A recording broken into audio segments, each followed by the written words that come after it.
Hello, it's Nikki. I have a video for you today with 5 reasons why you shouldn't convince people to work with you. This can also work in other relationships. You shouldn't convince people to date you. You shouldn't convince people to be big pals with you, and just let people live their life so you can live yours. So back to this work in terms of business. You are probably putting yourself out there, and if you're not, come and have a chat with me because I can help you create a digital disco. And you may begin to have some engagement, which is a brilliant thing because that means that people are seeing your stuff and people are interested, and maybe people have seen something and they want to know a little bit more, and the conversation has begun. This is brilliant at every stage of business, whether you're just starting out and you're dipping your toe in and almost whispering, I've just qualified in this thing and I hope somebody buys it, and I am finding my feet getting comfortable talking about this in this way and stepping into this sort of expert status.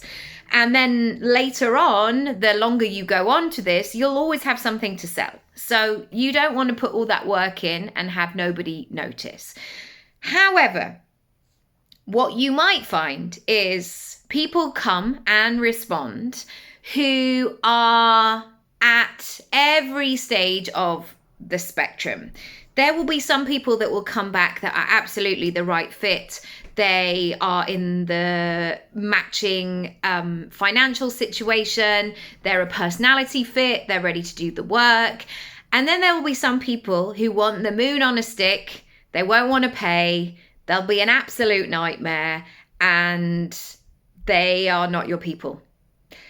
And you will only learn that process by doing it, and it's a part of business. Now, I'm not here to operate from that place of like, no, I am self-selecting these kinds of people, but we all know what our own boundaries are and our non-negotiables.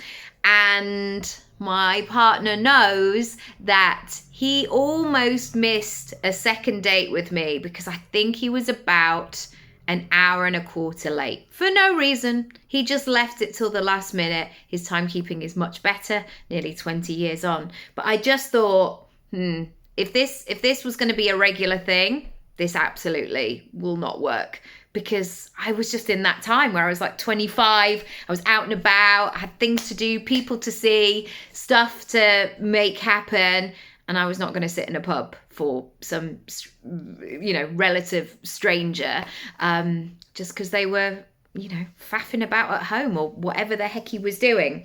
Okay, let's get into the points. Why you shouldn't convince people. Number 1, your work should be based on the value for your ideal clients.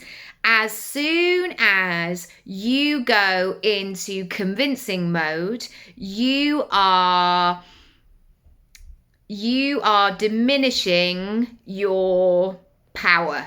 I know that sounds like a bold thing, but what I want to help you to do is to get to that stage where you feel so confident that you have, as Daniel Priestley says, that with or without you energy. Like, this is a great thing. Whether or not you're going to buy it today is a different thing. Somebody close to me actually really, this is a really good example. Somebody close to me bought a piano the other day, and this person was saying how brilliant the woman was in the shop. She wasn't pushy. She was very experienced. She was in some lovely kind of chilled out energy, almost to the point where I think she might be coming for Christmas, because that connection was really strong. But the thing about that was, from what I hear, she was very much like, you're going to buy the piano or you're not. And actually, I want you to buy the piano because because you want to buy the piano, and that you're going to enjoy it and you're going to play it and it's going to be the right one.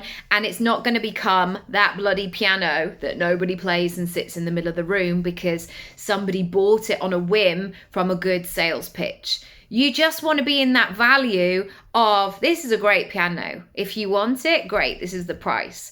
And if you don't, no worries, there'll be somebody else. So that kind of casual feel. Which moves me on to number 2.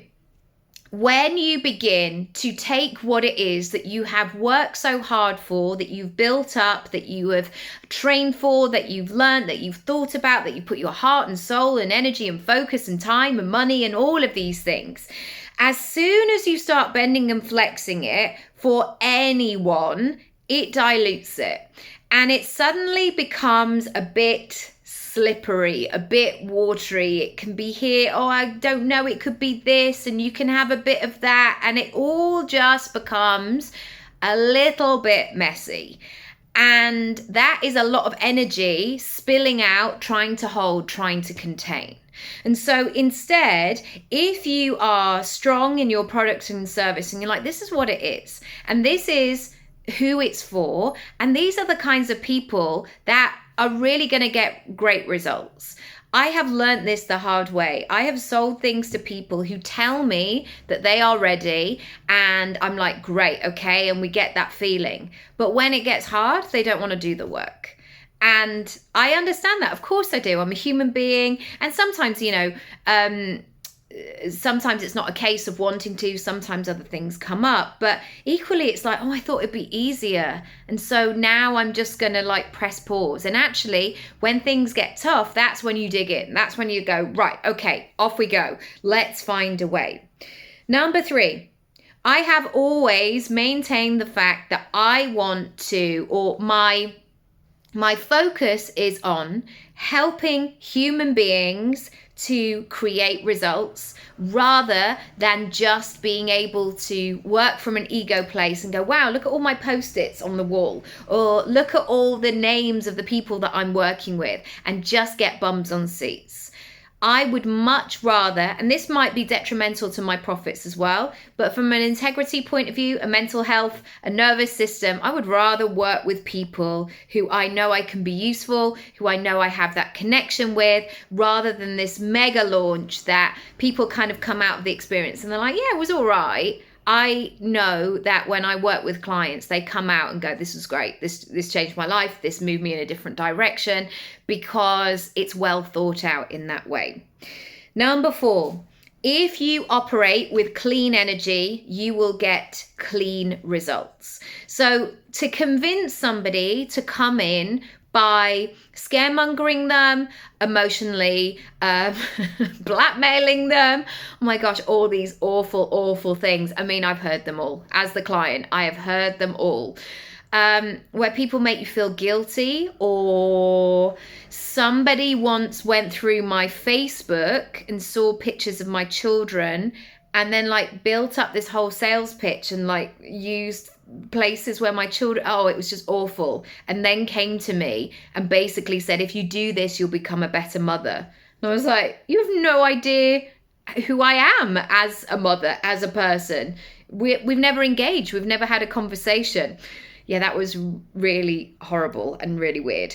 But I never want to convince somebody to do something, because if it goes wrong, who are they going to blame? Who are they kind of come back to and go, well, you said this, or this is what I was hoping for and I haven't had that. And suddenly the blame comes there.